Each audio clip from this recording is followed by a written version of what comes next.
এবং constant depression বা দীর্ঘদিন থেকে ডিপ্রেশনের ফলে কিন্তু মানুষের ইমিউনিটি সিস্টেম বা তার যে ভেতরকার রোগ প্রতিরোধ ক্ষমতার জায়গাটা দারুণভাবে কিন্তু হ্রাস পেতে পারে। আর এই সামগ্রিক ক্ষতিগুলো, এই যে শারীরিক চ্যালেঞ্জগুলো কিন্তু ডিপ্রেশনের বোঝাটাকে আরো অনেক বেশি ভারী করে ফেলতে পারে। অভিভাবকত্ব এবং পারিবারিক যে গতিশীলতার উপরে একটা পরিবার যেই গতিতে চলতে থাকে সেখানটাতে কিন্তু মারাত্মকভাবে একটা নেতিবাচক প্রভাব কিন্তু ডিপ্রেশনের ফলে পড়তে পারে। কারণ যে মানুষটা ডিপ্রেশনে থাকে সে তার নিজের মুডটা কিন্তু রেগুলেট করতে পারে না, সে তার নিজেকে নিয়ন্ত্রণ করতে পারে না, এবং একটা ডিসরেগুলেটেড মানুষ তার পরিবারটাকে আস্তে আস্তে আরো বিপর্যস্ত করে ফেলতে পারে, যার ফলে একটা পরিবারে একটা অভিভাবকত্বহীনতা দেখা যায়।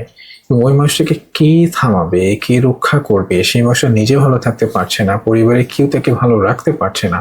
তখন এই ওভারঅল যে ডিপ্রেশনের বোঝাটা এত বেশি ভারী হতে থাকে, যা কিন্তু একটা পরিবারে মারাত্মক রকমের একটা বিপর্যয় ডেকে নিয়ে আসতে পারে।